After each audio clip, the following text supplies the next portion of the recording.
يا شفيع يا شفيع صلى الله صلى الله عليك يا حبيب الله.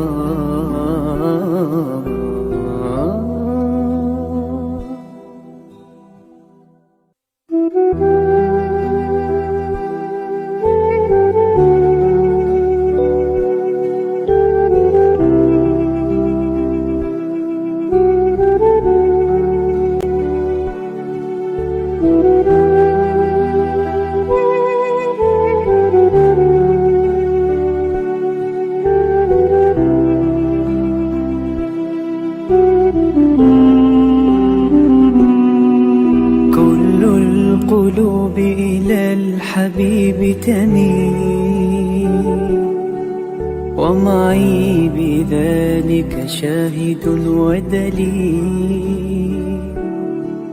أما الدليل إذا ذكرت محمدا فترى دموع العاشقين تسيل. هذا رسول الله هذا المصطفى هذا لرب العالمين خليل. صلى عليك الله يا علم الهدى ما ناح طير في الغصون يمين. يا حبيبي يا شفيع يا شفيع يا حبيبي يا شفيع يا شفيع صلى الله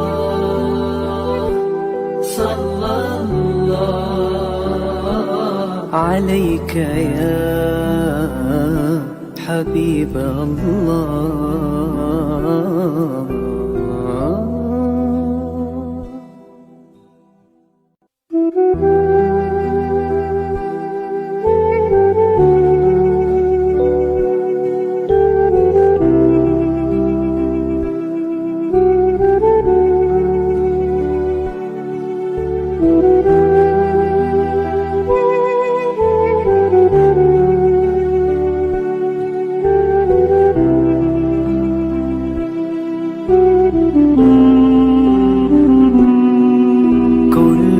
القلوب إلى الحبيب تميل ومعي بذلك شاهد ودليل. أما الدليل إذا ذكرت محمدا فترى دموع العاشقين تسيل. هذا رسول الله هذا المصطفى هذا لرب العالمين خليل. صلى عليك الله يا علم الهدى ما ناح طير في الغصون يمين. يا حبيبي يا شفيع يا شفيع يا حبيبي يا شفيع يا شفيع صلى الله صلى الله عليك يا حبيب الله.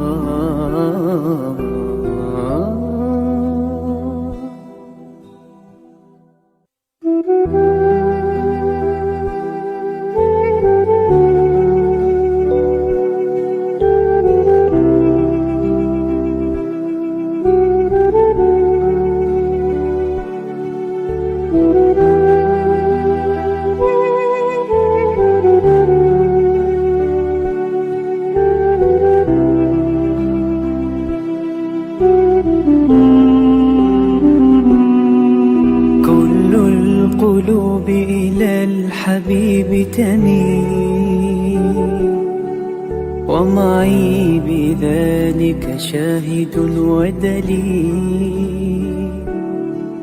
أما الدليل إذا ذكرت محمدا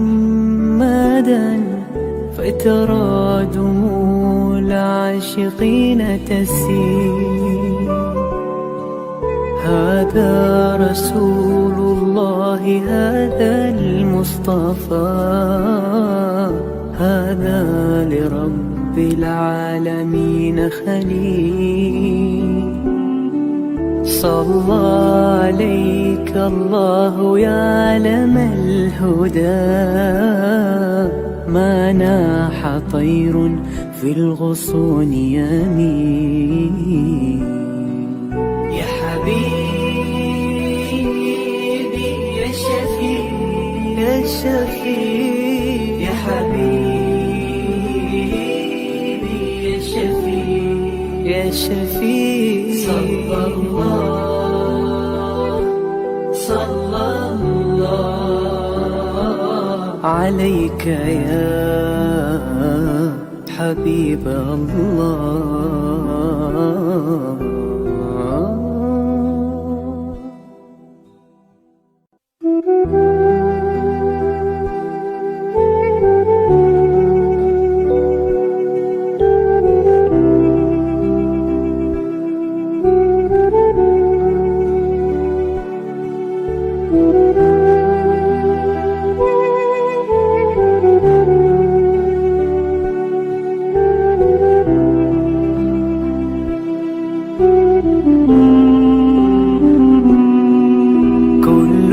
القلوب إلى الحبيب تميل، ومعي بذلك شاهد ودليل.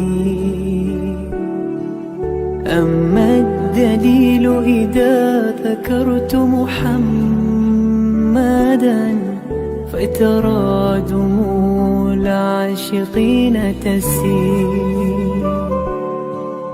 هذا رسول الله، هذا المصطفى، هذا لرب العالمين خليل.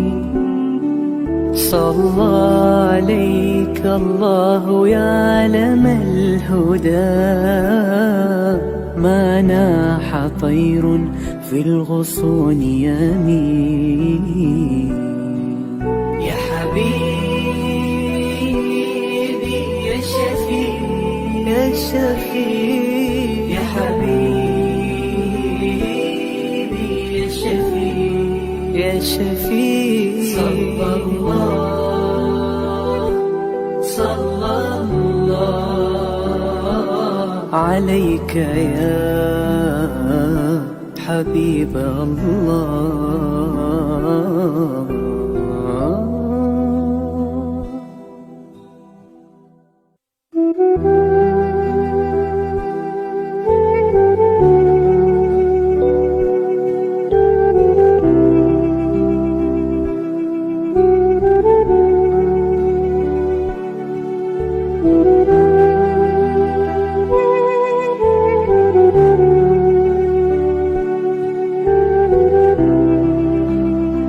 Sabah sedang mengusahakan pembinaan Komplek Anjung Sulul Khatimah yang dipaparkan dalam skrin sekarang ini. Yang kedua ialah tentang buku yang saya tulis, ada 3 serangkai buku yang boleh didapati sekarang. Dan yang ketiga ialah FMCC atau First Move Childcare Center, iaitu sebuah taska yang mengambil pelajar-pelajar atau anak-anak dari umur 2 bulan sampai 4 tahun. Yang ketiga ialah Telegram, di mana saya minta teman-teman para penonton menghimpunkan seluruh tenaga yang ada, pemikiran yang ada untuk kita mendaulatkan Islam, insya-Allah. Tuan-tuan, seluruhnya ini kalaupun ada imbuhannya, semuanya kita masukkan dalam tabung Anjung Sulul Khatimah. Minta tuan-tuan dan puan menderma, minta tuan-tuan menginfak, minta tuan-tuan melakukan apa saja bagi kita merealisasikan program Komplek Anjung Sulul Khatimah.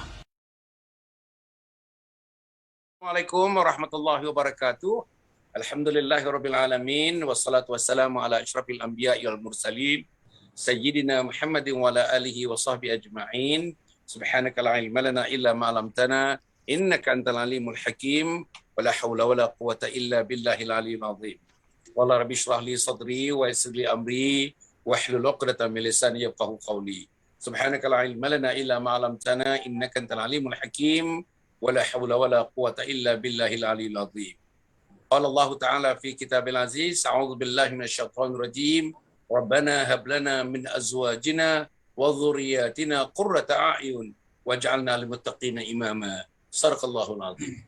Para penonton yang mati sekalian, alhamdulillah, syukur hari ini hari Jumaat. Hari ini hari Jumaat dan kita nak meninggalkan hari Jumaat masuk hari Sabtu, tuan-tuan, di dekat-dekat mengada penghujung bulan Muharram tahun baru 1443 Hijriah. Alhamdulillah, kita diberikan kesihatan oleh Allah. Saya sihat, teman-teman sihat, Profesor Dr. Noor Azniza yang menjadi pengulas kita pun sihat.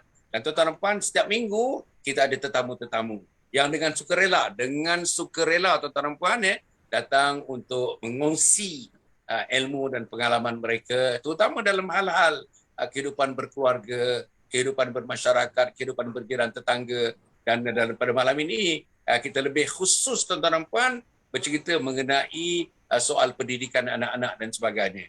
Dan kita tengok berbagai metodologi pendidikan anak-anak. Tapi malam ini kita nak share dengan kita punya tetamu. Tetamu kita tuan-tuan dan puan dua orang, ayah dengan anak. Ayahnya Al-Fadhil Ustaz Roslan Mustafa, tuan-tuan dan puan, yang tinggal di Precinct 11 Putrajaya, dan bersama dengan anak sulungnya. Ada 8 orang anak, 7 perempuan, seorang lelaki. Agaknya setiap 2 tahun menerima menantu, setiap 2 tahun menerima menantu. Dan boleh setiap tahun paling tidaknya ada 2 orang kelahiran, 2 orang kelahiran. Jadi nampaknya selepas ini mengumpul cucu dan mengumpul menantu lah kita, insya-Allah. Jadi ada seorang lelaki kan, seorang lelaki yang nombor 2, yang nombor 2 lelaki lainnya semua perempuan hingga kali yang paling kecil. Yang paling kecil sekali berumur 19 tahun Yang paling kecil sekali 19 tahun. Yang paling tua berumur 30 tahun dan kemudian itu yang paling kecil 19 tahun. Alhamdulillah. Jadi malam ni para penonton yang hormati sekalian, malam ini kita nak bersembang santai. Bersembang santai atas tajuk kita nak tengok macam mana prinsip, macam mana metod, macam mana cara, macam mana teknik Ustaz yang mulia Ustaz Roslan Mustafa mendidik anak-anak, mendidik isteri dia, mendidik kaum keluarganya, tuan-tuan dan puan, dengan satu jenis pendidikan agaknya yang jarang kita dengar, tetapi tuan-tuan dan puan, kita akan mendengar daripada Ustaz Roslan dan kita akan ulas nanti. Dan tuan-tuan dijemputlah tuan-tuan, komen tuan-tuan, komen. You can put on your comments, the comment area dalam kita punya Facebook. Facebook pergi kepada Datuk Dr. Hassan bin Muhammad Ali, tuan-tuan. Itu Facebooknya. Komen lah tuan-tuan, komen. Saya akan bacakan komen-komen itu nanti tuan-tuan, insya-Allah. Jadi sebagai permulaan saya perkenalkan bersama dengan kita Profesor Dr. Noor Azniza Ishak sebagai pengulas kita, pakar psikologi, pakar kaunseling daripada Universiti Utara Malaysia. Alhamdulillah dah bersama dengan kita sejak tahun lepas lagi. Ustaz, sejak tahun lepas lagi Profesor bersama dengan kita memberikan sumbangan idea, sumbangan pemikiran, sumbangan ilmu dan pengalamannya untuk mengulas beberapa perkara fenomenon sama ada dalam keluarga, dalam masyarakat, dalam keluarga besar, keluarga kecil dan sebagainya, insya-Allah. Jadi kita nak mulakan Profesor, boleh kita mula sekarang dah ke? Boleh Datuk. Silakan. Alhamdulillah. Okey. Kalau misalnya mula-mula ni dalam masa yang ringkas, Ustaz Roslan taaruf sikit diri Ustaz Roslan, isteri dan keluarga. Kita dah tahu siapa dia Ustaz Roslan, siapa isteri dia, siapa anak-anak dia, macam mana bentuk keluarga dia. Agaknya daripada situ nanti kita boleh tinjau banyak lagi area-area ataupun view atau sudut-sudut yang boleh kita tanyakan kepada Al-Fadhil Ustaz, yang akan dijawab Ustaz bersama anak sulungnya, Cik Atirah, insya-Allah. Sila Ustaz, mulakan dengan ta'aruf sikit dulu. Jazakallah khair. Terima kasih Datuk. Alhamdulillah. Assalamualaikum warahmatullahi wabarakatuh. Alhamdulillah. Wassalatu wassalamu ala asyrafil anbiya'i wal mursalin wa ala alihi washabihi ajmain. Syukur kepada Allah SWT, saya hari ini direzekikan untuk dapat bersama-sama dengan orang yang saya pada dulu sering lihat di Kecil TV. Yang sering melihat kepetahan beliau berkata-kata, dan saya tak sangka hari ini saya perlu bersuara, bercakap, memberi pandangan dengan insan hebat ini, yang Datuk Hassan Ali sendiri. Baik, alhamdulillah. Nama saya Roslan bin Mustafa. Okay, saya dilahirkan pada tahun 68, sekarang masuk 54 lah, 53 tahun sekarang ni. Ini masuk 54. Baik. Datuk kata muda lagi, tapi saya dah cukup dah tua dah rasanya. Allah Harap. Baik, kemudian saya dengan izin Allah SWT, saya dijodohkan bukan di atas pencarian saya, bukan saya mencari jodoh. Saya ditemukan oleh sahabat saya lah dengan isteri saya yang saya tidak pernah kenal sebelum ni Datuk. Tak kenal, tapi mula-mula bila tunjuk je gambar, saya tengok, okeylah, bolehlah. Awalnya Datuk, saya pun tak tahu tentang area jodoh saya ni. Saya balik ke rumah, kakak saya kata, oh dah nak kahwin ya. Saya kata, saya tak ada calon nak kahwin macam mana. So kakak saya beritahu, jadi Ustaz dah datang. Ustaz beritahu ada ni, Sauyah binti Ibrahim. Jadi saya kata, Sauyah binti Ibrahim, saya pernah dengar lah nama tu. Dan di situlah bermulanya kami berkenal, dan tak lama pada tu kami dijodohkan, dan Alhamdulillah sehingga akhirnya direzekikan dengan anak yang agak, Alhamdulillah lah, agak ramai lah ya. Baik. Bila saya telah dijodohkan dengan isteri saya, saya pun sebenarnya saya ni orang bandar, orang Datuk Keramat. Datuk Keramat, kan? Datuk Keramat. Jadi bila tinggal di Datuk Keramat, Kuala Lumpur, saya dikahwinkan dengan orang Kampung Lumpur. Kampung Lumpur di Kuala Kangsar, Datuk. Di Kuala Kangsar. Jadi dari Kuala Lumpur ke Kampung Lumpur. Gitu Jadi bila Kampung Lumpur. Lempur apa ya? Lumpur Hilir. Baik. Jadi bila saya duduk di kampung tu dalam lebih kurang 2 minggu selepas nikah tu Datuk, saya memang jadi jam. Otak saya macam, macam mana saya nak hidup dekat sini ni? So kita duduk dekat bandar kan. Beberapa langkah dah ke kota. Jadi macam jam dah dekat sekejap. Tapi di situ saya mula belajar lah bahawa kehidupan ini berbagai ragam ya, beragam. Jadi saya pendekkan ceritanya, bila kita tak lama tu kami direzekikan oleh Allah dengan anak yang pertama, iaitu Siti Atirah. Jadi bila saya tahu nama isteri saya ni Sauyah, saya cakap kat isteri saya, kita namakan anak kita ni di hujung semua sama. Ada di belakang. Jadi Sauyah, anak pertama Siti Atirah. Anak kedua Muhammad Ikrimah. Anak ketiga Ummu Umairah. Anak keempat Ainul Taibah. Anak kelima Nurul Safirah. Anak ke-6 Fatin Farihah. Anak ke-7 Insyirah. Anak ke-8 Hazirah. So isteri saya kata, kenapa semua sama belakang? Saya kata senang, bila saya nak meninggal saya panggil semua datang. Jadi saya nak cerita kat sini, saya dah set awal-awal dalam benak fikiran saya, keluarga saya nak hidupkan dengan cara kita sendiri untuk ke akhirat esok. Bila nak mati dah senang. Nak mati panggil sekali je, semua datang.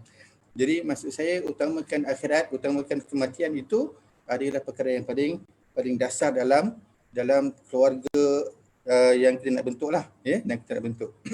Dan Alhamdulillah kita banyak jugalah baca buku-buku tentang pendidikan anak-anak ni kan.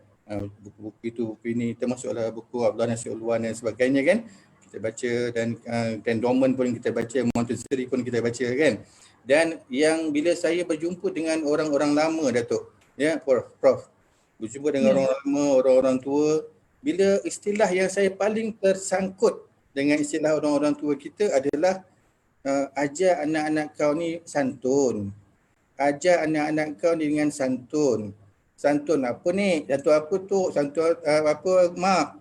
Santun orang kita, santun orang Melayu. Kan? Jadi dekat situ saya meneliti apa dia ciri santun orang Melayu yang boleh membawa kita saya ni bukan ta'aruf dah ni, saya dah bercerita pula ya. Okey, tak apa, sila. Kan? Bila santun orang Melayu ni saya lihat di situlah ada dekatnya dengan adab-adab beragama itu. Jadi kan Rasulullah SAW pun pernah menyatakan bahawa kita ni kena membawa sesuatu mengikut suasana sesuatu kan. Jadi kita berbicara dengan mereka mengikut dengan ragam mereka. Jadi wakil kita ni ataupun keadaan tempat kita tu, kita nak lihat dia sesuai tak dengan syariat. Dia sesuai dengan syariat, di situ kita angkat.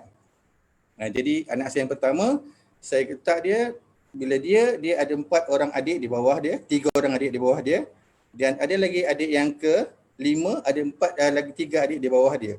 Jadi saya pisahkan. Yang besar 4, kakak yang pertama kena cenderungkan mereka cara kakak pertama. Yang kecil 4, kakak ke-5 kena cenderungkan dengan cara berfikir kakak ke-5. Jadi saya bentuk 2 orang sebenarnya tu. Saya bentuk 2 orang dan saya pantau yang yang lain-lain ni. Jadi saya dah bentuk 2 contoh kepimpinan kat situ. Cara bolak-baliknya lah. Tapi bukan dia yang diorang bawa tu semakan betul, saya akan pantau lah. Jadi anak saya yang pertama, dia akan bawa adik yang kedua, ketiga dan keempat bersama dengan cara dia berfikir dan dia memahami apa yang saya kendaki. Dan anak yang kelima pula bawa anak yang ke-6, ke-7 dan ke-8 dengan cara dia sendiri. Dan itulah keluarga saya lebih kurang, Datuk. Saya pun cubalah didik mereka dengan kemampuan yang saya ada, yang tidaklah berapa hebat dan tidaklah bagus pun, tapi saya yakin dengan apa yang Allah nak rezekikan kepada saya. Allahu a'lam bishawab. Alhamdulillah. Nanti apa ni Atira, selepas ini kita pergi pada Atira, tapi yang ini dah permulaan ni, ta'aruf dan juga sikit pengisian yang diberikan oleh ayanda kita, Al-Fadhil Ustaz Roslan Mustafa. Saya nak pergi pada Profesor sekarang ni.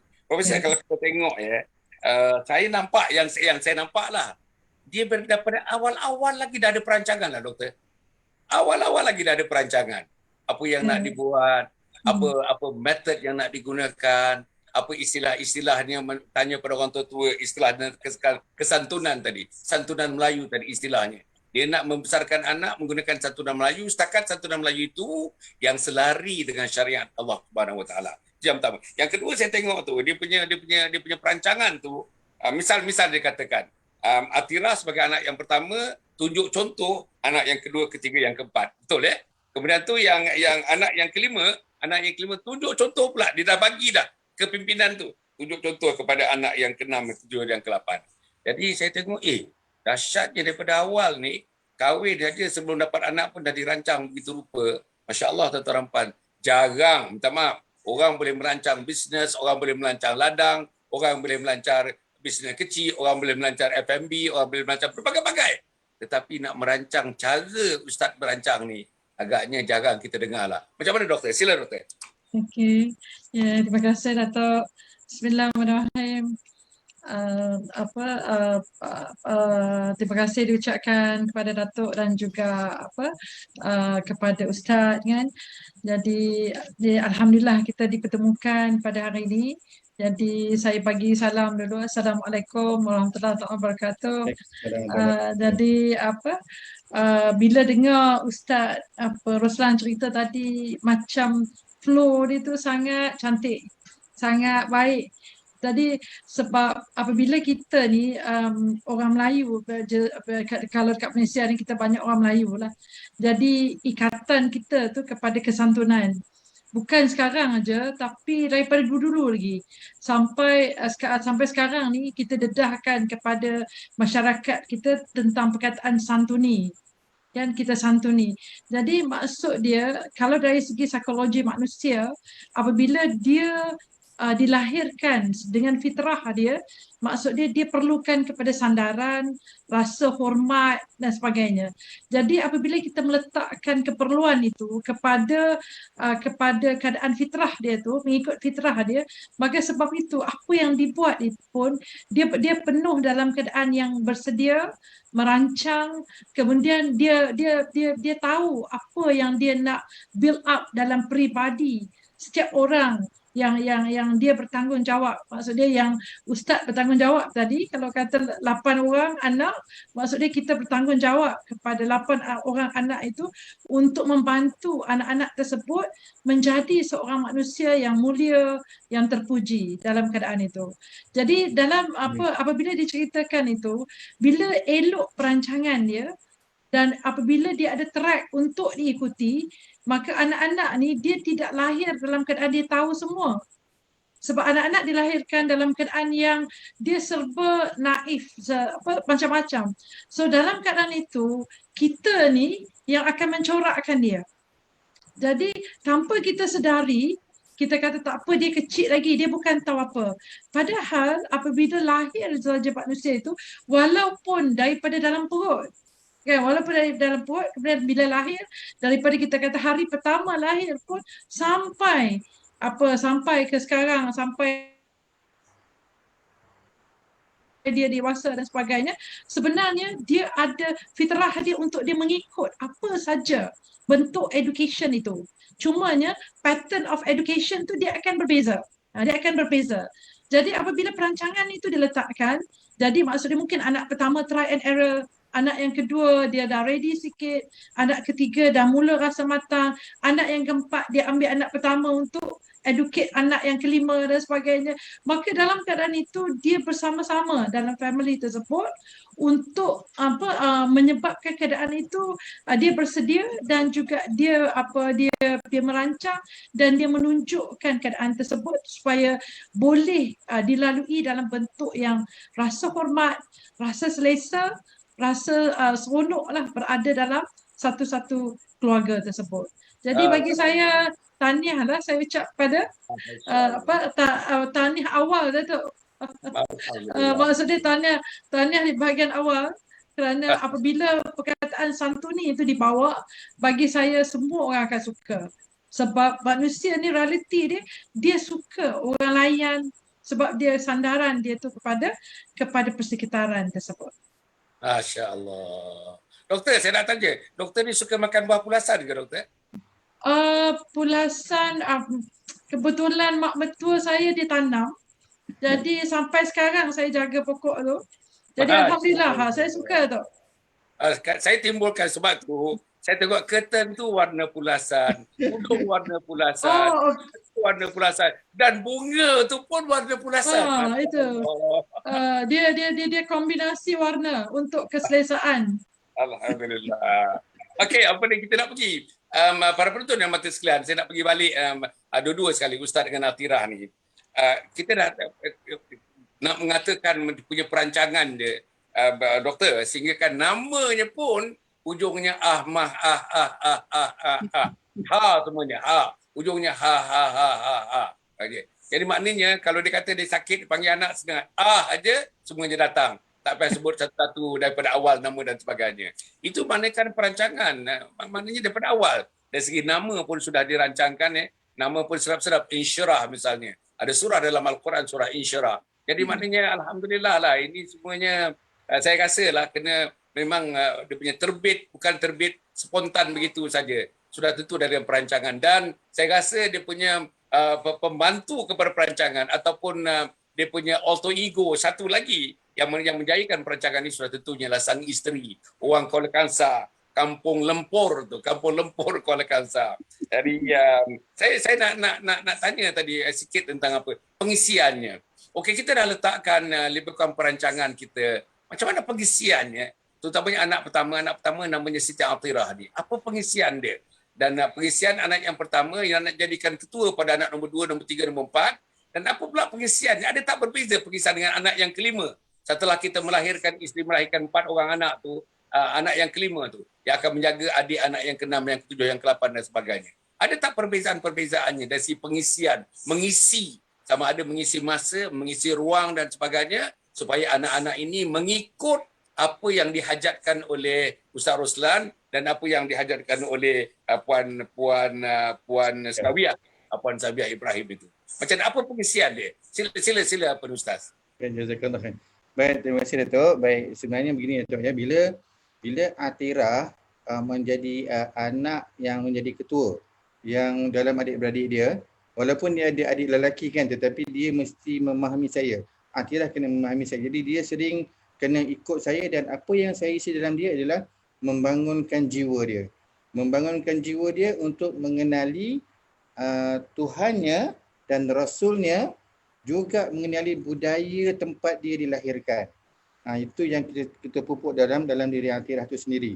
Kan? Saya tak pupuk dia kepada sudut hukum hakam dia tu. Saya pupuk dia dari sudut mengenali budaya bangsa dia dan mengenali Tuhannya dan Rasulnya supaya jiwanya dapat dibentuk. Beli jiwa dia. Saya beli jiwa dia. Dan berbeza dengan anak yang kelima. Bila anak yang kelima, dia dah tengok ada kakak-kakak abang dia dah. Dia dah tengok kakak abang dia. Dia pun dah biasa bila kita buat tazkirah kat rumah pun, dia dah biasa dengar bab-bab yang sama. Tetapi anak yang kelima ni kadang-kadang saya lepaskan dia, berikan dia pengetahuan, bagikan dia kebebasan di luar. Sebab kalau apa-apa, kakak dia ada 3 orang akan tegur dia dan abang dia seorang akan tegur dia kalau dia silap. Kan? Jadi dia kena ada ilmu pengalaman di dalam masyarakat dia. Sebab kita tahu masyarakat dia, kita tidak ada jaminan yang tepat waktu itu. Kan? Berkawanlah dengan siapa pun. Tetapi kakak kamu ada 3 orang yang akan melihat kamu dan abang kamu ada seorang yang melihat kamu. Tetapi saya cuma memantau pengalaman dia, Datuk.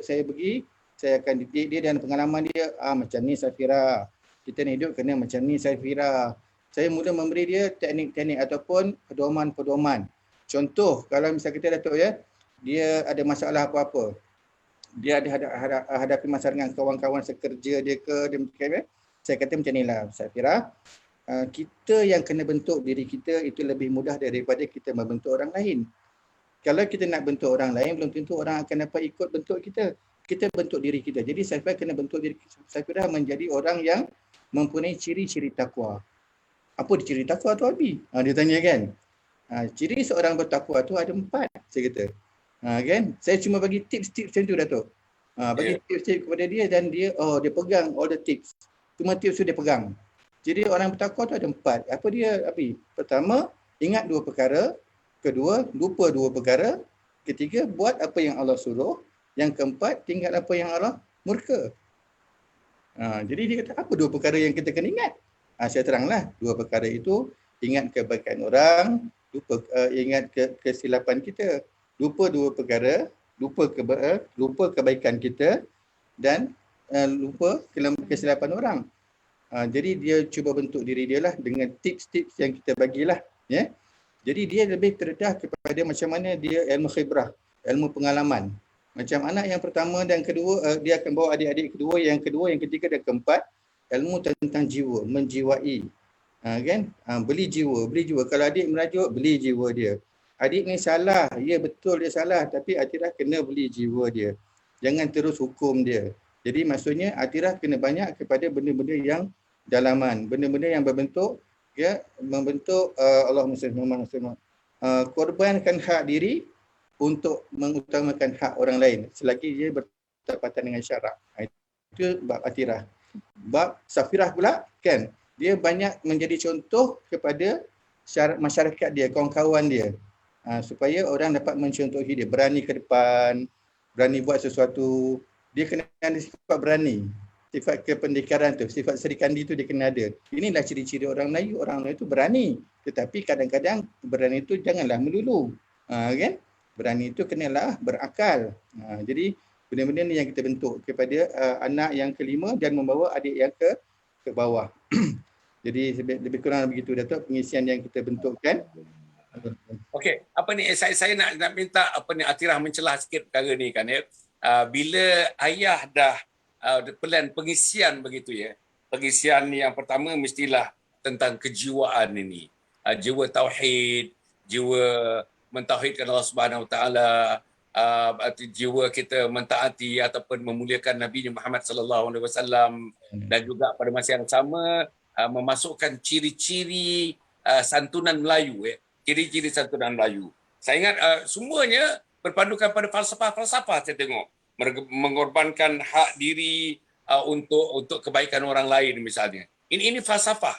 Ini satu falsafah yang mudah disebut tapi sangat sukar dilakukan. Macam mana dalam konteks Atirah? Macam mana bila ayah menyebutkan korbankan diri, hak diri, korbankan hak, bukan korbankan hak diri untuk melihat supaya masyarakat lebih hebat daripada kita yang berikan hak kepada mereka. Macam mana Atirah? Bismillahirrahmanirrahim. Masya Allah. Okey Datuk, macam tadi Datuk kata, sebut tu senang tapi nak buat tu susah. Itu yang saya alami. Selama beberapa tahun, daripada awal pun, saya macam kenapa Abi buat macam ni? Tapi kenapa dengan adik lain? Kenapa dengan saya macam saya rasa kasar? Ataupun saya rasa kenapa Atira buat salah, Abi terus tegur. Tapi adik lain buat salah, oh Abi beli jiwa. Rupanya Abi nak jadikan tu contoh kepada saya. Sehingga saya sekarang, umur sekarang saya dah tahu dah. Kalau adik ni ada buat perangai macam ni, buat perangai macam tu, oh okey. Jangan terus melulu untuk kita nak konon-konon nak memberi teguran. Tapi sebenarnya tak, kita ada cara macam mana nak beri teguran pada adik-adik tu. Macam inilah yang Abi pupuk daripada saya. Macam biasanya saya cakap pun, kawan-kawan pun tanya macam mana nak korbankan hak tu kan. Kita kata sabar. Boleh sebut sabar, boleh tulis tentang sabar, tapi nak buat ataupun nak amalkan sabar tu susah sebenarnya. Kita sakit kat dalam, tapi Abi kata lawan mujahadah. Kita kena mujahadah. Sehingga sekarang, apa je berlaku, sabar dulu. Kalau tak ada baik yang kita akan cakap, diam. InsyaAllah, akhirnya Abi kata, kebenaran pasti akan terbukti. Salah macam mana pun orang tu, tak payah melulu untuk kita tegur. Itulah yang saya belajar dan sehingga hari ini. Saya tidak akan lepas daripada bimbingan Abi lah. Apa pun masalah saya, sekecil-kecil masalah pun saya terus tanya Abi. Walaupun saya tahu, mungkin saya tahu jawapannya, tapi saya tetap nak merujuk pada Abi. Begitulah. Alhamdulillah. Doktor, kalau kita lihat dia punya the ingredients of philosophy kan is very philosophical, you know, and rare it is apa dalam bentuk laku perbuatan bagaimana yang dibuat oleh Ustaz Roslan kepada anak yang pertama tu utamanya. Hingga kan untuk menghidupkan falsafah tu dia kata anak yang pertama kena begini. Anak pertama mesti mampu menjadi contoh kepada adik yang lain. Anak pertama mesti mampu menjadi Sri Kandi. Anak pertama mesti mampu menunjukkan kesabaran. Anak pertama mesti mampu. Falsafah ayah ialah korbankan hak diri kerana kepentingan umum yang lebih besar daripada itu. Macam mana doktor? So philosophical doktor. And yet the philosophy is being practiced and put into operation dalam keluarga ini. Macam mana doktor? Ya. Okey, hasil daripada penerangan tadi kan. Kalau kita kaitkan balik cara Ustaz Roslan cakap, kemudian cara Atirah cakap, maksud dia itu dia ada balance dari segi bagaimana kita kata learning by experience ke ataupun learning by observation ke berlaku. Sebab apabila Atirah buka mulut aja, saya nampak macam dari segi confident level dia, dari segi cara dia, dari segi macam dia menyatakan perkara tersebut dan dia tally dan signifikan dengan apa yang telah dinyatakan oleh Ustaz Roslan tadi. Jadi dalam keadaan ini saya nampak dia jadi balance disebabkan apa yang dilakukan, maksudnya dia tidak tinggal macam tu je. Tapi apabila setiap satu perkara yang dinyatakan, dia ada justifikasi di sebalik itu. Tak kira sama ada justifikasi itu diberikan secara verbal, ataupun diberikan secara analogi, ataupun diberikan secara role model, ataupun diberikan secara macam ditonjolkan pendidikan itu melalui orang lain. Jadi maksud dia apabila soalan dia lengkap dengan jawapan, tak kira jawapan itu dalam bentuk macam mana, jadi anak-anak dia tak jadi keliru. Jadi dia firm ataupun dia tahu apa dia di sebalik apa yang telah dinyatakan. Jadi di sini kalau kita tengoklah style gaya asuhan Ustaz Roslan mungkin termasuk dalam kita nyatakan iaitu dari kita boleh katakan dari segi autoritatif kita katakan. Maksud dia apabila dia letakkan kawalan di situ, kan, dia minta supaya bagaimana bertingkah laku, bagaimana berkorban, bagaimana menyatakan hak, bagaimana boleh bersabar dan sebagainya. Apabila dia cuba mold ataupun corakkan tingkah laku itu, dia datang bersamanya kasih sayang. Dia datang bersama dia kasih sayang. Saya yakin apa yang Ustaz nyatakan tadi telah dipraktikkan pada diri.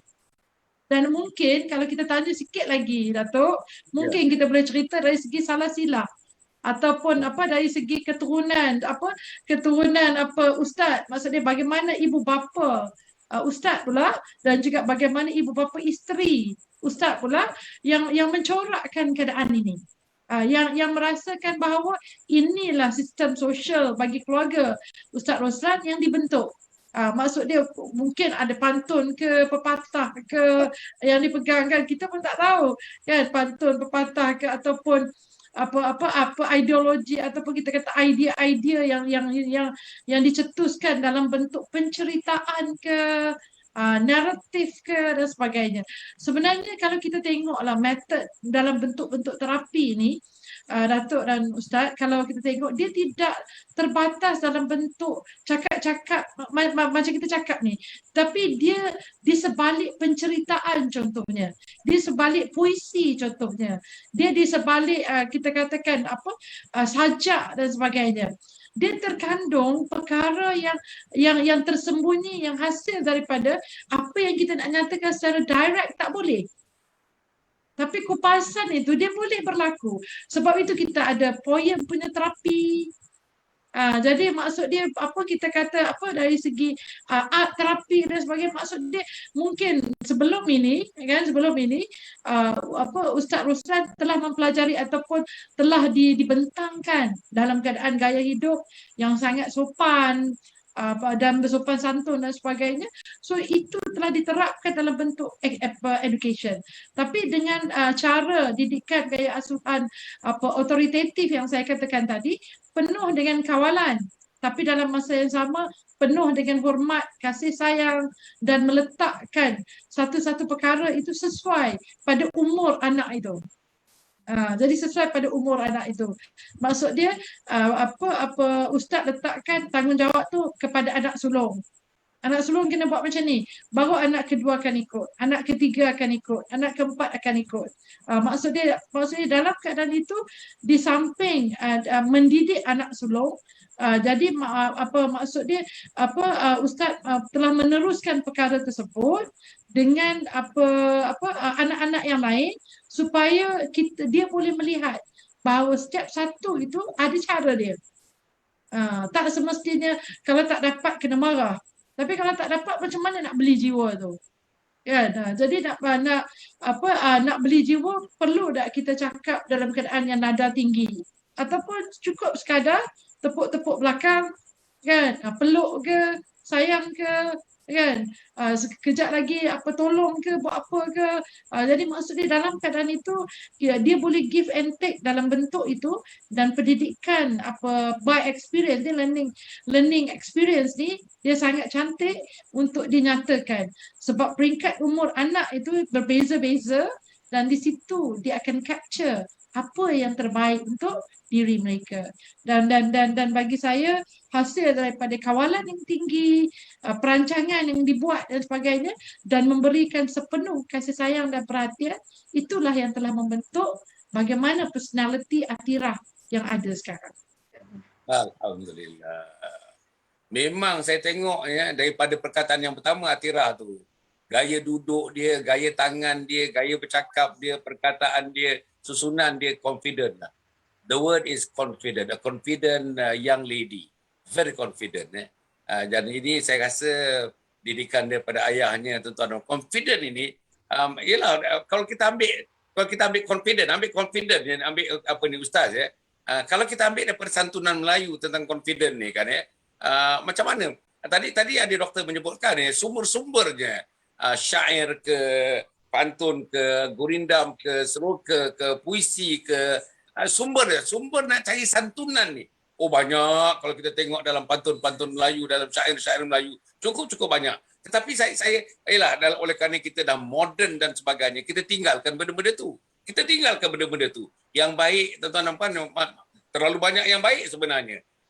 Jarang yang bertentangan dengan syarak, kecuali lah kalau ada misalnya benda-benda yang dilakukan itu, tuan-tuan nampak, yang ada hal-hal lain agaknya mungkin itu ada sikit tak selari dengan syarak. Tapi yang saya yakin atas ustaz, didikan agama yang ada pada ustaz dan sebagainya, sudah tentulah ustaz memilih benda-benda yang saya rasa selari. Sebab kita tengok tadi yang pertama sekali ialah Allah dan Rasulnya, yang kedua ialah baru santunan-santunan ini. Setakat santunan itu tidak bertentangan dengan pahaman falsafah agama yang kita sayangi, agama Islam yang kita sayangi.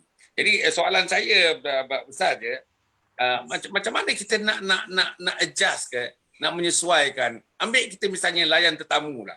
Anak kita layan tetamu, kita pun layan tetamu dalam rumah kita. Okey, Islam ada cara layan tetamu, orang Melayu pun ada cara layan tetamu. Memang sebahagian daripada orang Melayu punya layan tetamu ni bertepatan dengan Islam. Tetapi ada juga misalnya, kadang-kadang oleh kerana terlalu santun orang Melayu ni, jadi soal katakanlah aurat tu kadang-kadang perhubungan di antara sepupu dan yang lain dan sebagainya, itu nampaknya memang tidak ditekankan atau kurang dijaga dalam santunan Melayu tu dibandingkan dengan syarak, kehendak syarak itu. Macam mana kita kata mengharmonikan, this is the word I was trying to find the word tadi, mengharmonikan di antara Islam dengan santunan-santunan Melayu untuk jadi gagasan kepada pembinaan keluarga, pembinaan anak-anak dan rumah tangga kita. Macam mana Ustaz?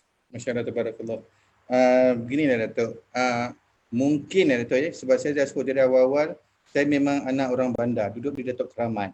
Tetapi kami ni masa saya adik-beradik 4 orang.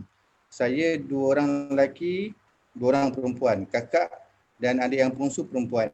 Tengah-tengah lelaki. Jadi kami ni dulu keluarga kami ni kalau ada orang datang, semua anak-anak akan duduk dalam bilik. Jangan sibuk pasal orang tua. Kalau orang tua, jangan sibuk, kena hormat. Kalau mak suruh buat air, walaupun kita lelaki. Gitu. Sampai kadang-kadang kita rasa, aku ni macam buat kerja perempuan pula. Gitulah, lebih kurang begitu. Tetapi kita tidak hidup cara budak bandar waktu itu. Kita memang hidup dalam kelompok keluarga kami ni, dan saya pula alhamdulillah walaupun kami duduk sekali dengan arwah atuk dan arwah nenek lah, ya. Dan saya memang dibesarkan oleh arwah atuk saya dengan masjid. Dan usia 4 tahun Datuk, arwah datuk dah heret saya ke masjid untuk solat subuh. Sebelum subuh dah sampai masjid dah. Switch masjid tu saya dah kenal dah, switch mana. Waktu saya umur 6 tahun, 7 tahun.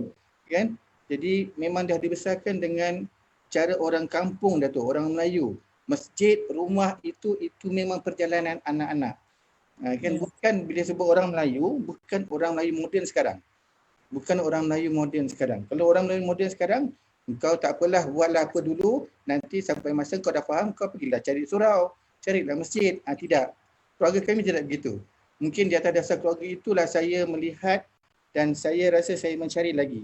Dan bila saya mencari berjumpa dengan kawan-kawan, ada kawan-kawan yang buat kajian-kajian sejarah, dia kata sebenarnya kisah-kisah orang Melayu yang dulu yang lihat orang wanitanya berkembang dan sebagainya, kan? Itu semua silap, tidak ada. Orang Melayu dulu perempuannya pakai kelubung Datuk. Kelubung. Dia kain batik itu kelubung. Dan bila saya tanya arwah mak saya dulu, arwah mak saya kata, Tok kamu ni, kami sebab nenek saya ni orang Pening, kan? Tok kamu ni masa dia dulu keluar rumah, kelubung. Kelubung kadang-kadang dia tutup muka dia macam pakai nikah, macam mati dah lah. Jadi itu dah jadi tradisi orang Melayu sebenarnya. Tetapi benda ini disorokkan. Benda ini tidak ditimbulkan dalam drama, dalam filem, kan? Orang Melayu perempuannya cuci kain berkemban. Itu yang sehingga benda-benda ni menjadi doktrin dalam fikiran masyarakat Melayu. Itulah Melayu kuno. Kan? Sedangkan Melayu dulu kurun ke-15 seluruh bangsa Nusantara ni dah terima Islam. Aduh. Dia tak ada problem saya. Ya Allah, mana ni?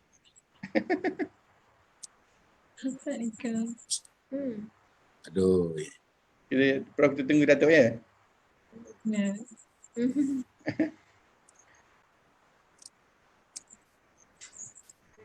Oh, saya ada masalah sikit ni, Masya Allah. Macam mana ya? Saya punya apa masalah ni? Saya tunggu Datuk. Ni, ada masalah sikit ni. Ada masalah. Orang call dia Syekh. Syekh mana call tak tahulah. Syekh. Halo, ni. Saya ada masalah sikit. Minta maaf. Tak apa Datuk. Allahu Akbar. Mana dia?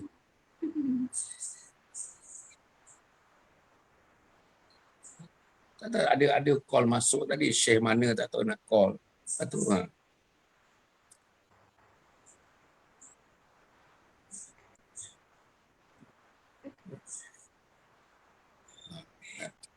Okey. Alhamdulillah. Minta maaf Ustaz. Minta maaf Ustaz. Ada link macam mana? Dah, okey. Dengar. Ustaz dengar Kita sambung ya. Ustaz suara tak kuat bang. Halo? Ya Datuk. Dengar. Saya dengar. Suara wiring. Nanti jap. Suara apa ni? Ini.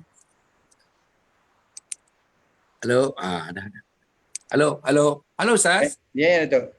Suara tak kuat Ustaz. Suara tak kuat Oh, Saya tak apa dengar. saya dah 100% dah. Minta maaf. Ada sikit tak dengar. Ustaz punya apa? Ada apa ke? Macam mana suara? Okey. Saya okey. Okey je, boleh dengar. Boleh Datuk. Halo, apa doktor okey suara?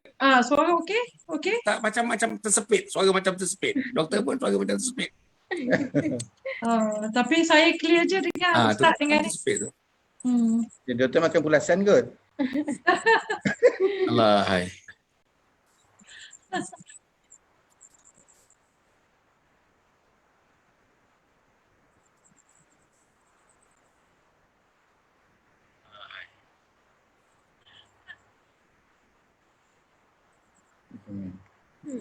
Kalau komen dengan jelas suara Datuk ni. Kita semua dengar kan. Dengar. Datuk yang tak jelas suara kita.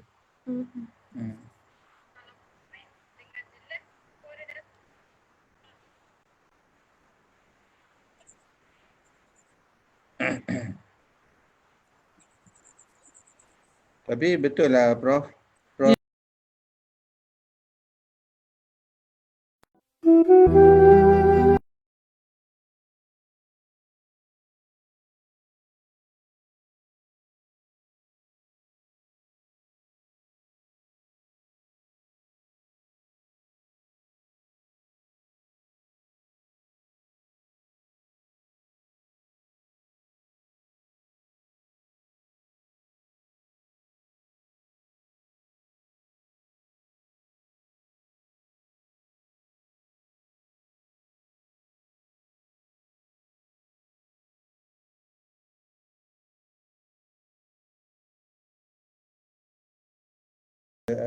Prof. Datuk dengar Datuk? Minta maaf. Macam ni cerita dia. Kita sedang bersiaran tadi, ada 2-3 call masuk. Ada orang tu Syekh. Syekh tu daripada mana saya pun tak tahu. Call yang pertama, saya bagi off kan. Lepas tu dia call lagi yang kedua, saya off kan lagi. Lepas tu kita pun off tadi. Okey, tapi tak apa Ustaz.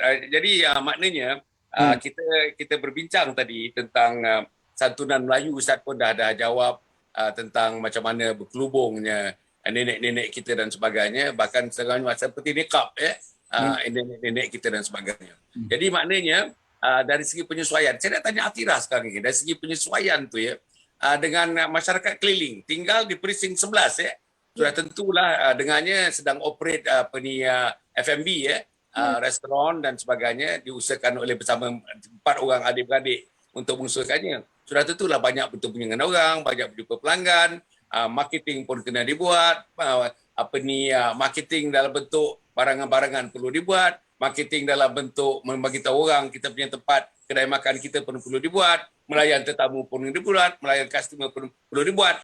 Jadi macam mana tu dalam kerja-kerja yang macam itu tu, macam mana nak ditegakkan kombinasi santunan Melayu tu yang pokoknya asasnya paksinya adalah Islam. Macam mana nak ditegakkan begitu?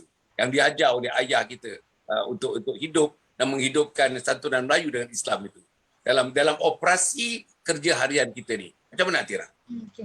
Masya-Allah. Apa yang saya boleh katakan di sini bila Abi saya terangkan di antara perbezaan penyegan dengan pemalu. Jadi pemalu ni kita lebih kepada kesantunan lah. Kan jadi walau apa pun kita tahu apa yang kita pakai ni, pakaian kita ataupun akhlak yang kita bawa, apa yang saya terima pada ayah saya didikannya, itu ialah benar. Bila kita tahu itu benar, macam mana keyakinan kita, dan bila kita yakin itu benar, jadi kita tak perlu rasa khawatir atau rasa apa yang orang kata. Itu yang Abi selalu pesan. apa yang orang kata, perkataan tu jangan keluar pada mulut saya. Biarlah apa orang kata ataupun tak payah fikir apa orang kata. Tapi kita tahu apa yang kita buat ni ialah benda yang betul, benda yang kita ni mesti menjadi ikutan.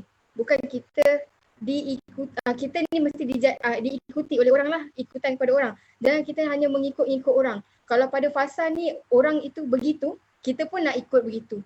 Kalau fasa nanti masa lain orangnya macam ni, kita pun nak ikut macam ni. Tapi biarlah kita dengan prinsip kita, dengan apa yang kita faham, apa yang kita belajar dan kita yakin. Bila yakin, kita kena buatlah apa yang kita yakin tu.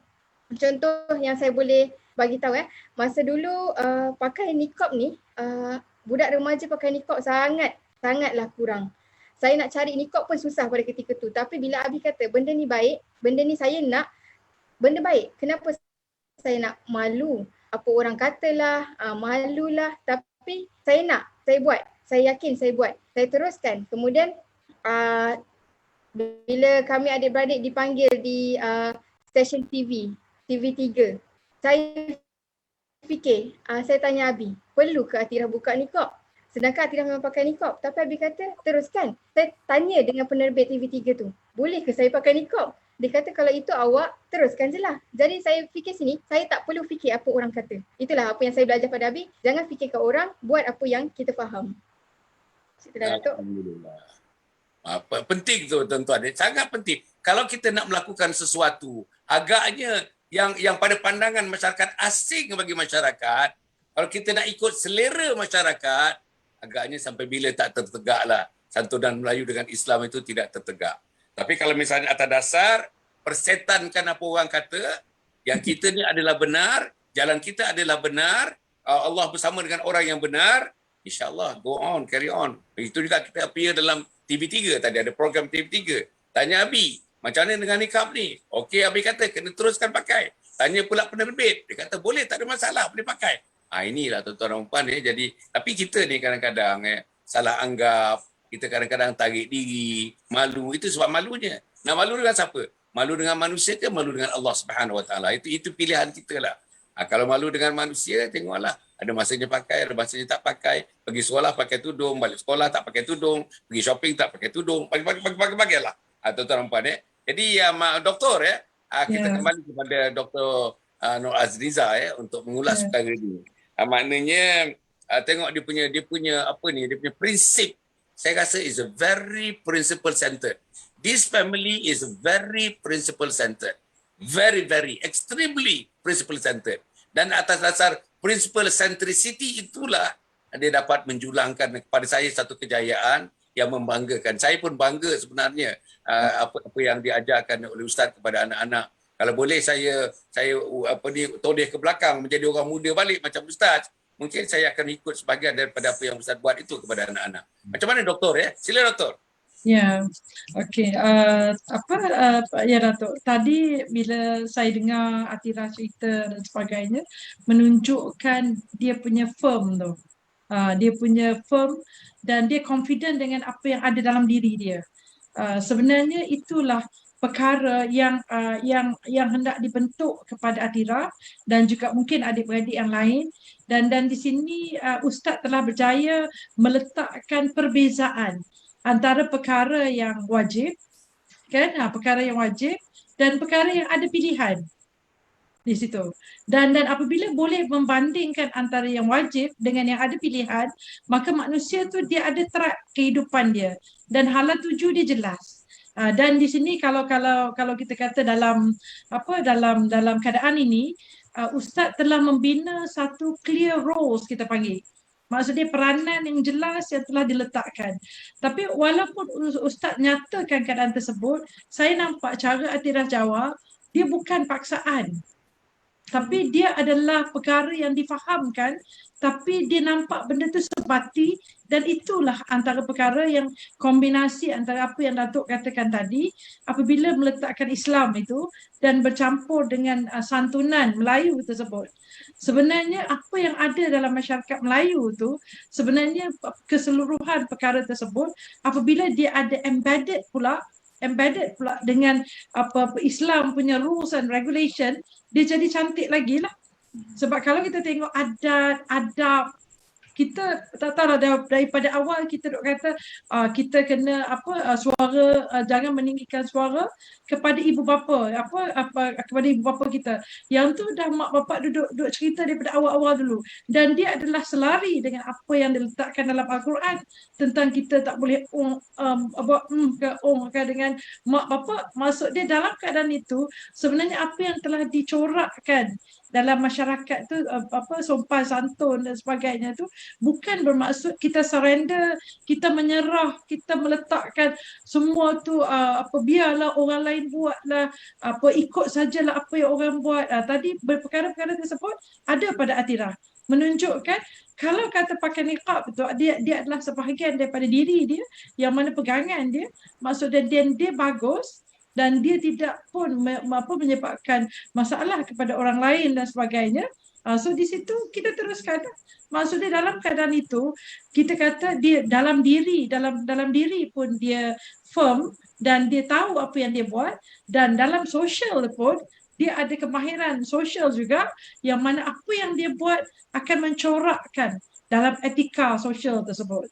Jadi maksud dia, sebab itu perkara yang dibuat itu dia rasa selesa, rasa akan diteruskan, dan dia membina satu keyakinan yang tinggi dalam diri dalam membentuk mungkin keluarga Atirah sendiri kemudian, dan seterusnya generasi daripada Ustaz Roslan sendirilah.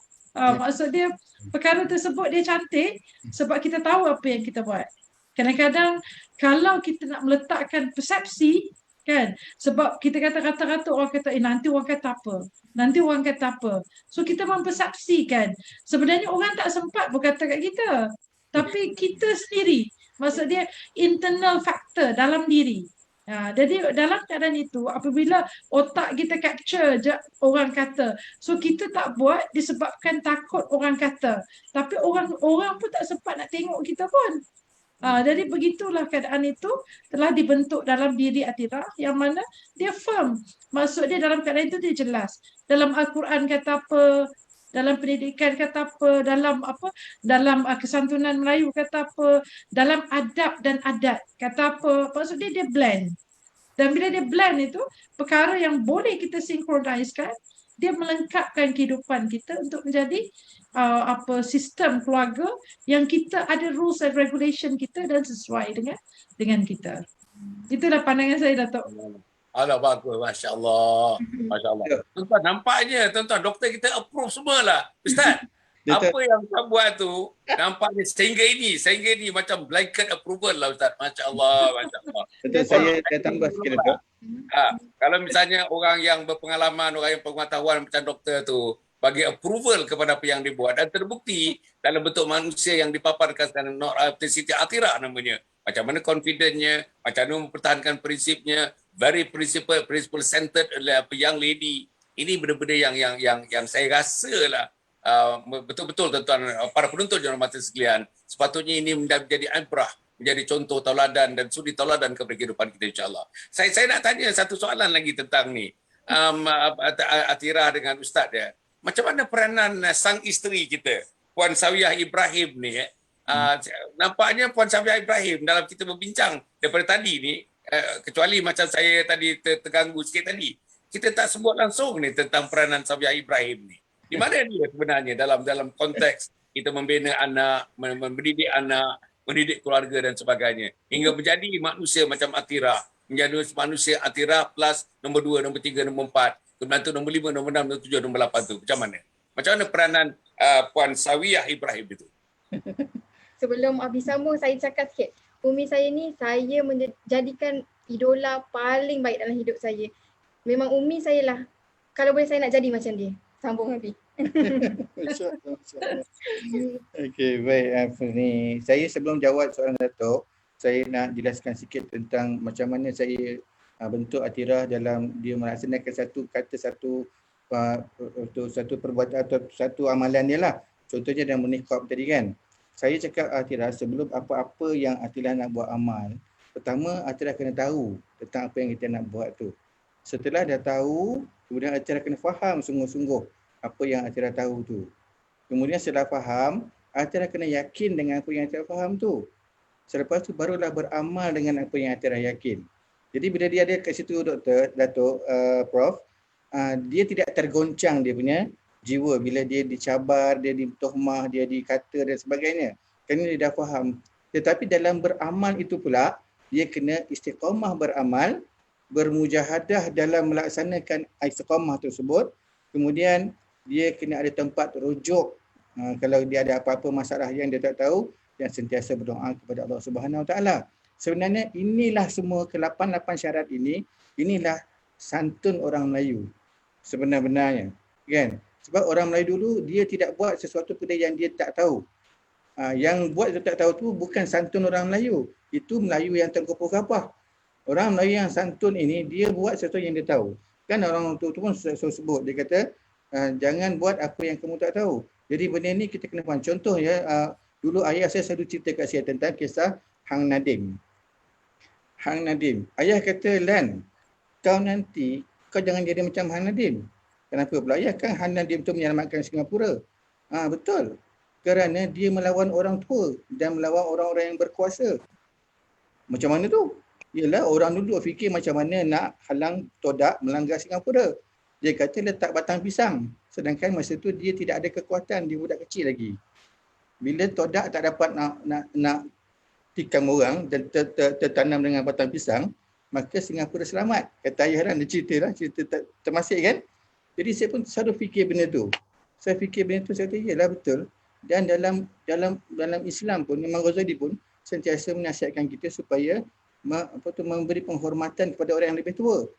Kan, jadi dekat sini dah saya cakap kat hati, nak buat sesuatu perkara tu, kena tahu ceritanya dulu, kena tahu sebab apa yang kita nak buat, khususnya dalam Islam, dalam hukum syaraknya macam mana. Pada dalam Islam, hati nak pegang yang mana? Dalam aurat wanita ada dua. Satu, ulama katakan wajah dan dua telapak tangan. Satu lagi ulama yang lebih radikal lagi, dia kata tutup wajah, boleh telapak tangan. Kan? Tapi dia kata untuk keselesaan dia dengan dia bersahabat, berkawan dan sebagainya, kan? Dia anggap nikah ni sebagai satu fashion yang dia nak tegakkan. Fashion isteri-isteri Rasulullah, orang-orang solehah. Tetapi kalau ada tempat yang terpaksa bukan nikah, dia tidak ada sampai nak bergaduh dengan pihak tertentu. Dia ambil yang nas yang kedua. Dia ambil yang boleh lihat wajah dan tapak tangan. Dan dia gunakan santun orang Melayu di situ. Prof. Jadi nak imbangkan benda tu. Supaya tidak ada orang nampak Islam ini kasar dan keras. Islam ni sangat bijaksana dan mengambil santun orang Melayu. Dan orang Melayu kan dia yang suka lembut dan sebagainya. Sebagai penarik kepada orang mencintai Islam itu sendiri. Okey. Apa peranan Sawiyah Ibrahim, isteri saya? Isteri saya ni, Datuk, Prof, orang yang tak banyak bercakap. Malah, minta maaf, saya buat saya punya akademi silat Melayu, silam. Kerana saya nak buat sesuatu, nak mengembalikan balik ilmu perangan orang Melayu ni, ilmu kependekaran Melayu ni kepada Islam. Itu saya punya tujuan, saya punya hasrat. Okey. Dan saya memang sentiasa terus bergerak dengan aktiviti saya yang inilah. Dan memang saya pun ada program-program mingguan dengan warga-warga silat yang macam saya buat live macam ni jugalah. Okey, baik. Jadi isteri saya ni dia cakap apa? Tak apa, korang pergi tolong Abi berdakwah. Kan? Jadi Umi doakan. Dan Umi ni dia akan jadi orang yang sentiasa mendoakan anak-anak ni. Sebab keluarga kami pegang pada prinsip usaha lahir itu 10% dan usaha rohani itu 90%. Jadi apa yang saya rancang dengan anak-anak, nak buat apa, nak buat dakwah apa, nak gerak apa, macam Asyirah sendiri Prof, dia ada 7 orang adik perempuan. Jadi dia wujudkan satu kelab dinamakan Kelab 7 Sri Kandi. Tapi 7 tu ialah ejaan dia SVNT. Stand for 7 and servant. Servant of Allah. Kan? Maksudnya dalam dia menjadi Sri Kandi, dia nak jadi orang yang ikut dia menjadi servant of Allah. Dia nak jadi orang yang menjadi hamba Allah. Jadi bila dia buat aktiviti, Umi dia kata, tak apa, buat, pergi. Umi doakan. Tetapi saya cakap kat mereka, usaha yang kita buat lahir ni hanya 10% saja. usaha Umi itu 90%. Umi dan kita kena buat. Sebab tu kita memang adalah kita buat. Yang penting bagi saya, pertama masa mereka kecil-kecil dulu Prof, Datuk, masa mereka kecil, yang penting yang utama kalau nak makan, kami mesti makan bersama-sama. Makan bersama-sama. Anak-anak semua kumpul makan. Kalau seorang tak makan, kita akan, kenapa tak makan? Kita akan makan sama-sama. Kalau saya nak buat jalan-jalan pun, semua kita bawa. Kita tak nak saya keluar dengan 2-3 orang. Masa kecil-kecil lah. Sehingga berdiri semua. Berdiri orang tengok. Gitulah keadaan kami. Maksudnya, kita sentiasa unite, sentiasa bersama. Kan? Jadi, bila dah besar, mereka ada aktiviti masing-masing. Tetapi kita nak beri mereka bersatu hati. Ya. Jadi, dalam melaksanakan benda itu pun Datuk, Tok dan Datuk tadi, memanglah peranan Umi mereka ni banyak memberi penekanan tetap terhadap hubungan dengan Habibullah lah, hubungan dengan Allah Subhanahu Wa Taala. Dan Umi ni ada schedule dia lah, dia kata Umi lepas subuh ni akan baca surah Qiyah, akan baca surah Yasin, sama-sama lah siapa yang ada kalau subuh sama jemaah dengan saya, Umi ni akan baca surah Qiyah, baca surah Al-Kahfi, baca surah Yasin, kan, kemudian ada wirid-wirid yang kami amalkan. Lepas tu barulah buat kerja dapur dan sebagainya. Jadi setakat ni besar-besar ada yang boleh solat, tak boleh solat kan. Jadi yang boleh solat sama-sama solat, yang tak boleh solat buat kerja lain. Jadi kita wujudkan macam tu lah. Tetapi dia kata di mana letak santun Melayu tu? Santun Melayu itu adalah bila kita mendahulukan yang utama dan yang tidak boleh buat yang itu, dia membuat yang lain. Dia buat perkara yang lain. Jadi dia tidak kata engkau hal engkau, aku hal aku. Itu cara orang Barat. Kalau waktu bilik aku, engkau jangan kacau orang suruh, ini bilik aku, ini hak aku. Itu cara orang Barat. Cara orang Melayu tidak. Rumah ni rumah kita bersama. Rumah kita bersama, kadang-kadang tidurlah bilik aku, tidurlah bilik dia ni, kan. Akak tidur bilik Kak Adik. Dia seorang dia nombor 5 tu, dia dah adik dah, tapi adik pula adik lagi, dia beri Kak Adik. Jadi semua kita Kak Adik. Jadi akak tidur bilik Kak Adik. Kadang-kadang kalau kakak datang, tak akak tidur bilik Kak Adik, dia sanggup tidur dekat bawah. Dia macam dia korbankan hak dia untuk kakak dia yang datang jauh dan sebagainya. Jadi kita unitekan mereka, hati mereka tu. Jadi urusan kita pegang kan, hablum minallah wa hablum minan nas. Hablum minallah 90% usaha kita, wa hablum minan nas 10%. 10% tu maksudnya kita buat sungguh-sungguh 10% tu, kita kena lebih bersungguh-sungguh, kena yang satu lagi 90%. Jadi itulah yang saya pupuk dekat diorang. Dan itulah yang Umi dia selalu tekankan, buat, korang buat, Umi doakan. Korang buat, Umi doakan. Sehingga terpasak dalam jiwa mereka, kita ni berjaya kerana berkat. Kerana barakah. Barakah Umi, barakah siapa lah. Kan? Itulah yang terpasak dalam minda mereka. Dan bukan sekadar minda lah. Saya memang harap dan doakan selalu terpasak dalam jiwa mereka. Malah, Prof, Datuk, mencerita pasal Sawiyah ni, tapi saya tidak nafikan Datuk. Kadang-kadang dia bekerja di Kementerian Kementerian Kesihatan, kan, kadang-kadang masa hantar pergi kerja kan Datuk, dia ada mengadu juga, Abi macam mana ni, kan anak-anak kita Datuk ada juga kelemahan sana sikit sini sikit kan, macam mana anak kita Abi ni. Sering saya kata dekat zaujah saya, isteri saya kata, Umi, kalau kita nak anak kita baik, kalau kita tak mampu nak bentuk dan doakan mereka, kita rasa belum baik, didiklah anak orang lain. Didiklah anak orang lain. Ambillah anak orang lain macam anak kita. Kalau mungkin dengan kita menyantuni anak orang lain Allah akan hantar untuk menyantuni anak kita. Itu kepercayaan kami. Dan itu yang sering kami buat, Prof, kan. Allahu'alam bisawab. Alhamdulillah. Ni saya nak interject satu perkara sebelum saya serahkan kepada Profesor. Ini pusingan yang akhir. Saya harap mungkin minggu depan boleh datang lagi sekali kot. Minggu depan ni. Kalau boleh Puan Sawiyah datang sekali pun cantik minggu depan ni. Ataupun anak laki-laki yang nombor 2 tu, Atirah anak laki-laki nombor 2 dengan Ustaz, dengan Ustazah, dengan Puan Sawiyah datang cantiklah. Okey. Saya nak bagi doktor ulas sikit ni yang terakhir ni kan minggu depan kita jumpa. Saya harap kita jumpa lagi minggu depan ni. Macam ni tadi kita punya aspek lahir ni hanya 10% Ya.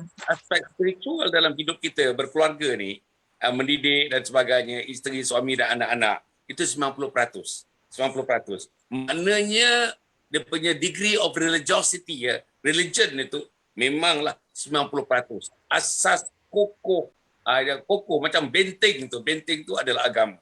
Kemudian tu saya nak tanya begini saja kan ya. Macam Atira lah, katakan macam Atira dan adik-adik yang lain lah, yang perempuan terutamanya dan yang lelaki juga. Kalau dia bertemu dengan suami yang tidak dibentuk dengan cara begini, macam mana dalam kehidupan dia nanti? Dia sudah ada satu idealisme.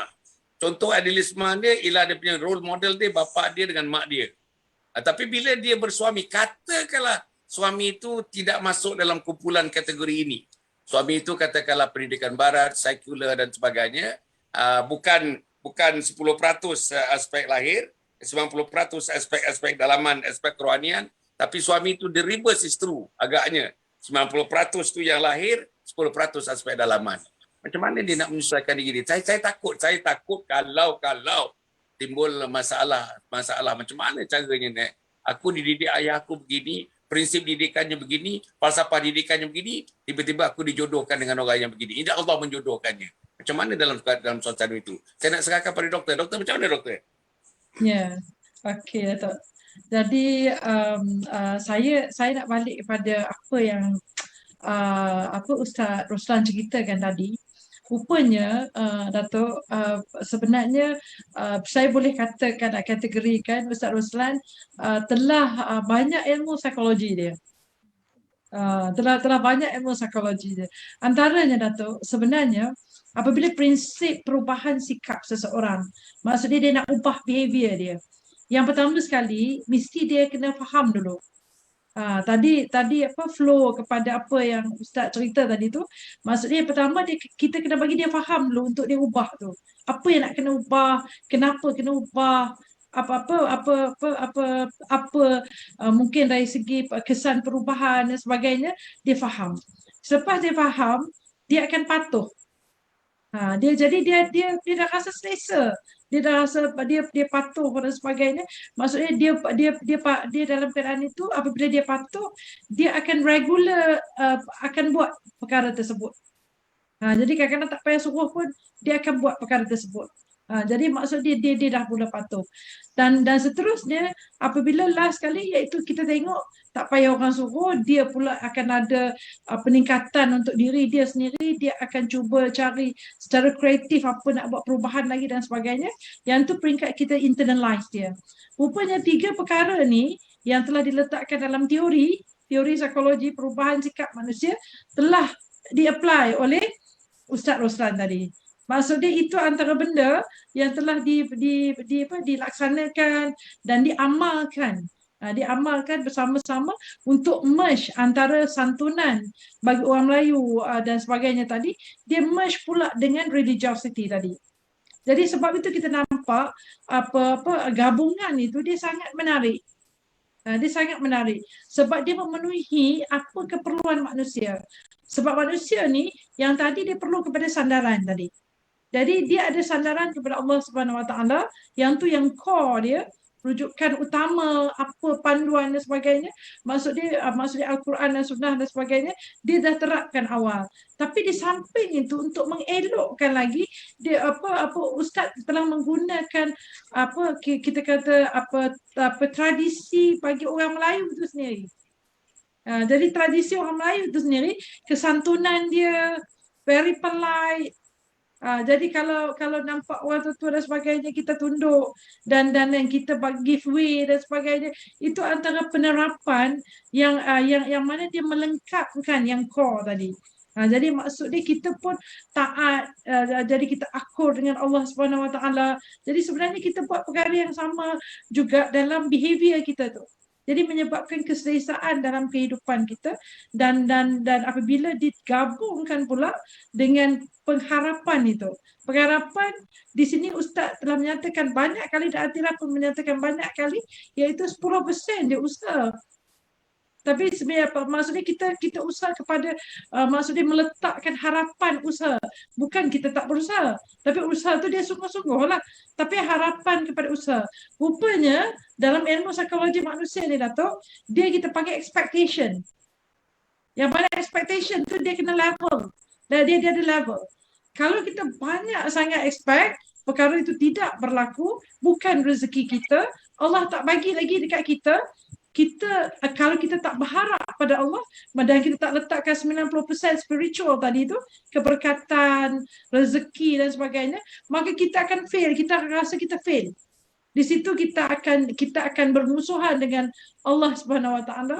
Kita tidak akan berdamai dengan Allah Subhanahu Wa Taala dan kita akan sentiasa menyatakan orang ni jahat, orang ni teruk tak bagi kat kita, orang ni tak boleh, orang ni yang menyebabkan kita bermasalah, orang ni yang menyebabkan kita putus, tak dapat apa yang kita nak dan sebagainya. So kita menyalahkan manusia yang lain. Padahal perkara tersebut, apa yang diceritakan oleh Ustaz tadi, bahawa not yet, bukan dia.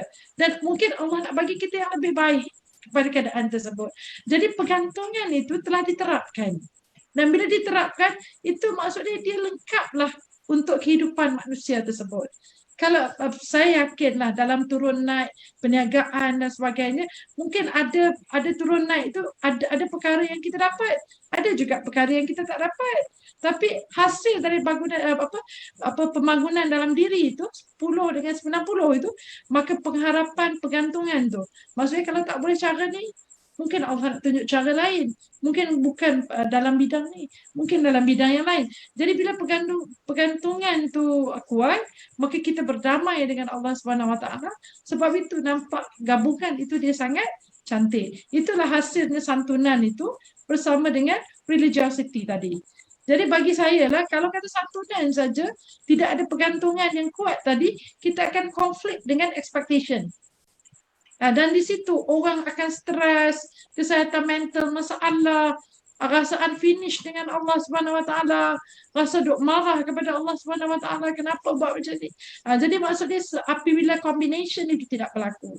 Tapi bila santunan itu ada, bersama-sama juga dia build up personality kita, tambah pula lagi dengan ilmu spirituality ini, pergantungan sepenuhnya, redha dia, tawaduknya, macam pergantungan tu macam kita rasa release, tenang. Jadi maksudnya kalau kita dapat, maksudnya perkara itu memang hak kita ataupun Allah anugerahkan.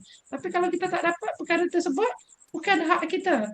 Jadi redha tersebut bukan senang nak dapat. Hanya orang-orang yang betul-betul ada connection yang begitu baik dengan Allah Subhanahu Wa Taala menerima keadaan tersebut dan kita kata boleh sentiasa damai dan stabil lah. Jadi maksud dia itu Datuk, saya try lah. Alhamdulillah. Cantik tuan-tuan, cantik. Tapi saya tak puas lagi ni. Saya ingat kalau Ustaz Roslan dengan Atira dengan kalau boleh Puan Sawiyah ada bersama dengan anak laki-laki itu dapat muncul pada minggu depan ni. Saya banyak lagi sebenarnya nak korek-korek ni. Bukan korek-korek tetapi saya hendak supaya dari segi dakwah agama Allah Subhanahu Wa Taala ni kita hendak sebuah keluarga yang cuba atas nama satu prinsip very principle centered family ni nampaknya sudah menghasilkan kejayaan. Nampak depan kita manusia namanya Atira. Dekat sini daripada komen doktor tentang Atira ni very apalah. Fantastic komennya. Mabruk mengatakan terima kasih dengar dapat apa ni pedoman daripada Atira dan sebagainya. Banyak kita dapat komen daripada penonton-penonton dan sebagainya. Maksudnya Ustaz Roslan kalau malam ni saja daripada penonton yang memberikan sokongan kepada Atira, saya rasa itu sudah membuktikan apa yang doktor ulas tadi pun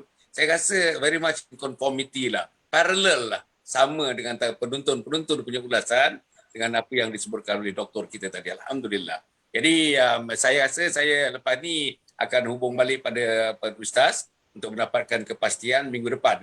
Minggu depan kalau dapat muncul lagi, saya ingat kalau Puan Sawiyah, DG tak panggil, Dato' Jeneral tak panggil dia dan sebagainya, kalau di lapang hari Jumaat malam Sabtu macam ini, kalau kita dapat berada di screen kan dalam pukul 9:05 macam itu untuk bertaruh dahulu, dengan anak laki-laki yang seorang tu. Saya pasal apa anak laki-laki tu saya nak tahu anak laki-laki ni doktor, dia seorang anak laki-laki doktor. Dia 7 perempuan, seorang laki-laki. Jadi seorang laki-laki ni dari segi psikologinya banyak yang nak diperkatakan. Jadi itu yang saya nak minta dia muncul pada minggu depan ni insya-Allah. Jadi saya harap Ustaz Roslan dapat lapangkan masa, Atira dapat lapangkan masa, anak tadi yang apa pun dapat melapangkan. Ikrimah dapat lapangkan masa. Dan yang pentingnya yang mendoakan tu, yang tangan angkat ke langit hari-hari ni, namanya Puan Sawiyah, dapat bersama dengan kita minggu depan insya-Allah. Jadi boleh insya-Allah boleh. Saya cuba Datuk, sebenarnya Datuk, hari Jumaat malam Sabtu saya ada kelas. Saya ada kelas untuk jurati, tapi malam hari ini saya batalkan. Saya cuba ubah kelas tersebut. InsyaAllah Datuk. Untuk kebaikan. Ustaz adjust lah kelas tu. Kelas tu adjust. Diawalkan ke, diakhirkan ke insyaAllah. Tapi penonton-penonton ni nampaknya rasa-rasa saya lah. Penonton-penonton ni rasa Masya Allah. Kalau if only I could be like them. If only my family could imitate them. Itu saya rasa dalam kepala orang begitu. Dalam kepala orang. Jadi kita harap tuan-tuan puan, sebab malam ni perbincangan tak habis lagi. Jadi kita nak tinggalkan penonton dengan tanda soal macam tu tak cantik. Jadi kita rasa kalau boleh Ustaz Roslan, Puan Sawiyah, Atira dengan Ikrimah kalau dapat bersama-sama dengan kita insya-Allah. Doktor kita insya-Allah, doktor kita sentiasa bersama dengan kita tuan-tuan puan insya-Allah. Doktor warna pulasan kita ni insya-Allah akan bersama dengan kita insya-Allah. Jadi para penonton dan mata sekalian setakat itu saja yang kita dapat berbincang pada malam ini. Terima kasih sangatlah, terima kasih tuan-tuan. Setiap kali kita ada program macam ni, tuan-tuan pun tengoklah. Doktor, saya ingat kalau doktor dapatkan doktor punya student master's degree atau PhD cuba tengok kali ni doktor. Kita dah ada 4 keluarga termasuk yang ini doktor. Saya rasa dalam dunia serba moden sekarang ini tuan-tuan, tegak satu family yang macam ini dengan santunan kita berjarang dengar sebenarnya. Santunan dengan syariah digabungkan gitu rupa.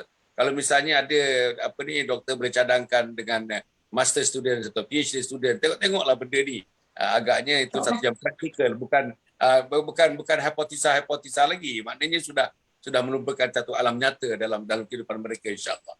Jadi terima kasih semua, terima kasih para penonton dan tuan-tuan. Saya hanya nak bagi tahu besok 28 hari bulan kita ada webinar, seminar online. Nama seminarnya ialah Husnul Khatimah Impian Setiap Muslim.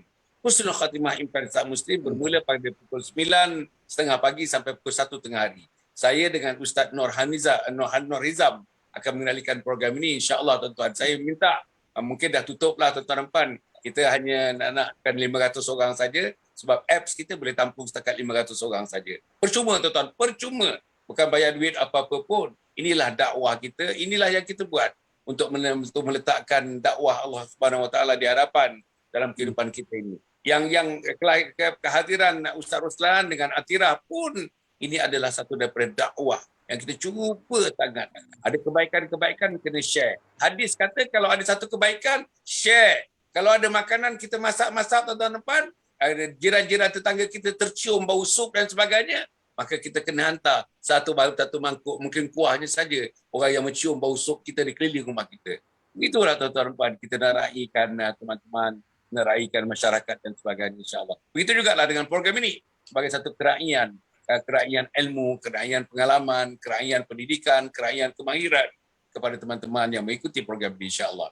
Yang kedua tuan-tuan dan puan insya-Allah saya selepas ini tuan-tuan dan puan pukul 10.30 ni kita upload tuan-tuan program namanya tuan-tuan beberapa kesilapan mendidik anak dan cara-cara mengatasi kesilapan itu. Ada dekat 50-60 kesilapan. Saya dah rakam 30 kesilapan tuan-tuan dan puan insya-Allah yang akan ditontonkan setiap malam 10.30 setiap malam. Tapi ini melalui TikTok TikTok tuan-tuan, TikTok. Saya ada akaun TikTok baru 2 minggu tuan-tuan dan puan. Alhamdulillah. Khusus saya gunakan untuk melambai anak-anak remaja. Mari kepada Islam, mari kepada Allah, mari kepada Rasul.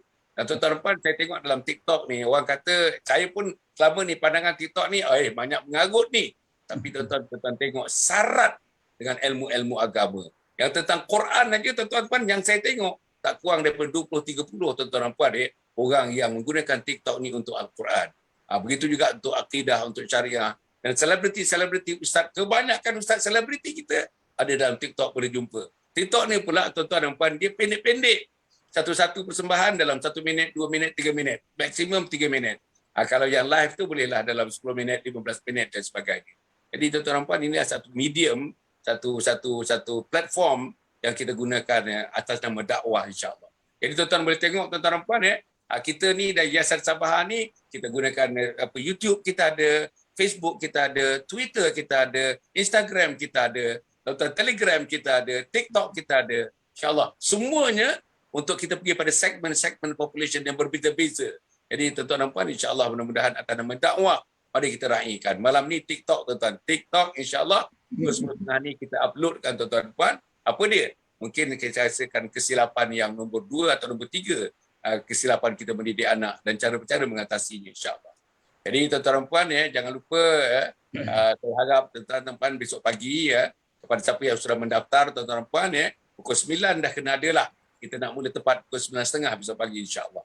Jadi kita jumpa lagi Ustaz, kita jumpa lagi Atirah, kita jumpa lagi nak jumpa maknya namanya Puan Sawiyah, nak jumpa adiknya namanya Ikrimah insya-Allah. Mudah-mudahan kita jumpa pada minggu depan. Pada doktor, kita ucapkan terima kasih pada doktor sebagaimana biasa. Mudah-mudahan doktor dapat terus bersama dengan kita memberikan dakwah kita kepada umat Muhammad sallallahu alaihi wasallam. Aku berkata hadza wa astaghfirullahalazim li wa lakum wa li sairil muslimin wal muslimat innahu huwal ghafurur rahim. Wassalamualaikum warahmatullahi wabarakatuh. Yayasan Sabaha sedang mengusahakan pembinaan Komplek Anjung Sulul Khatimah yang dipaparkan dalam skrin sekarang ini. Yang kedua ialah tentang buku yang saya tulis, ada 3 serangkai buku yang boleh didapati sekarang. Dan yang ketiga ialah FMCC atau First Move Syarikat Center, iaitu sebuah taska yang mengambil pelajar-pelajar atau anak-anak dari umur 2 bulan sampai 4 tahun. Yang ketiga ialah Telegram, di mana saya minta teman-teman para penonton menghimpunkan seluruh tenaga yang ada, pemikiran yang ada untuk kita mendaulatkan Islam insya-Allah. Tuan-tuan, seluruhnya ini kalaupun ada imbuhannya, semuanya kita masukkan dalam tabung Anjung Sulul Khatimah. Minta tuan-tuan dan puan menderma, minta tuan-tuan menginfak, minta tuan-tuan melakukan apa saja bagi kita merasasikan program Komplek Anjung Sulul Khatimah.